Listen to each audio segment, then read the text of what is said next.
"If you want peace, Garok," Tharok said, "you'll have to fight for it, and I will not fight at your side. You'll face the consequences of your decisions alone." Garok felt his heart sink, but he didn't flinch. He had known this moment would come, the moment when his father would make it clear that he would never follow in his footsteps. But Garok wasn't afraid of that.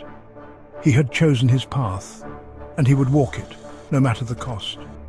"As always, father," Garok said quietly. "Then I invoke the trial of blood."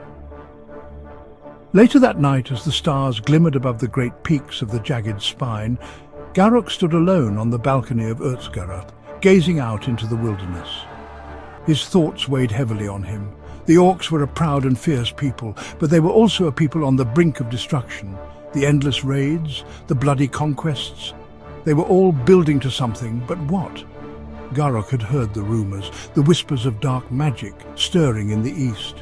He had heard the stories of Vorkath, the one who would rise from the ashes and claim dominion over all. But in his heart, Garok knew that even the greatest of powers could be undone by a single simple truth. The price of violence was a never-ending cycle of blood. He did not know how he could convince his people, how he could stop the march to war, but he had to try. For the first time in his life, Garok realized that the greatest battle he might face was not against the elves, the humans, or even Vorkath. It was the battle within himself, and the fight to change the course of his people's future. The crowd of Orc warriors stood shoulder to shoulder, their voices a rising chorus of guttural roars. Some pounded their fists against their chests, others slammed their weapons into the stone, sending sparks into the air. The trial of blood had not been invoked in years, not since Tharok had taken the mantle of chieftain. Yet tonight, his own son stood before him, challenging his rule. Tharok Bloodfury, massive and battle-scarred, regarded Garok with a mixture of amusement and warning. He towered over his son, his tusks gleaming in the torchlight. A chieftain of war, he had earned his place through blood and conquest.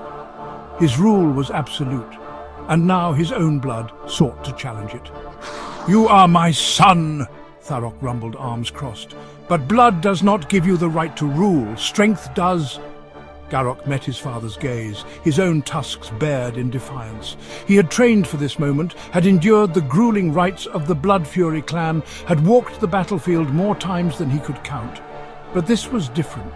This was not a test of skill, it was a test of purpose. "I do not seek to dishonor you," Garok said, his